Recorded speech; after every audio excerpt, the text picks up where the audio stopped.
morning, everyone. Today is January 14th, 2021, and I read Genesis chapter 14. The first big chunk of today's passage, probably, well over half of it, talks about this war. It mentions how many kings were involved and how there was rebellion and how one side took possessions from the other, and it's just a mess. In this whole process, verses 11 and 12 tell us that Lot has also been taken captive. So the enemy took all possessions of Sodom and Gomorrah and all their provisions and went their way.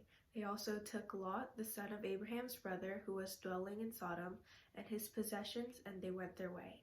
Hearing this, Abraham takes his 318 trained men and pursues after them. They do successfully end up getting Lot along with all the possessions back home safely.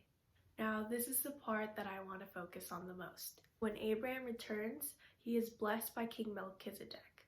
And what the king says along with Abraham's actions is, I think, what we should be taking away from today's passage. I want to read us verses 18 through 20, and it goes, "And Melchizedek, king of Salem, brought out bread and wine. He was priest of God Most High. And he blessed him and said, Blessed be Abraham by God Most High, possessor of heaven and earth. And blessed be God Most High, who has delivered your enemies into your hand.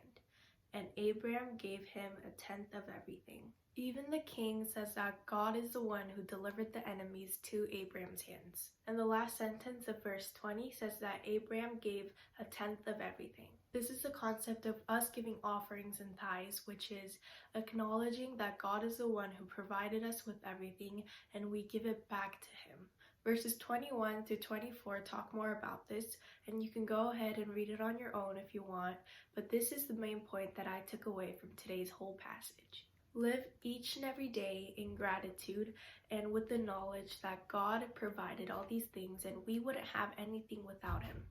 I want to encourage you guys to know what you're thankful for and not just stop there, but express your thankfulness to God.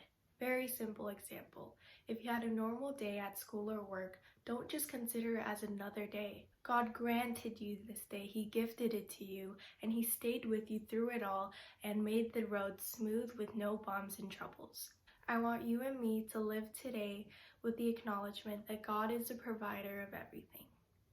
Well, that is it for today's journey. Thank you so much for sticking with me.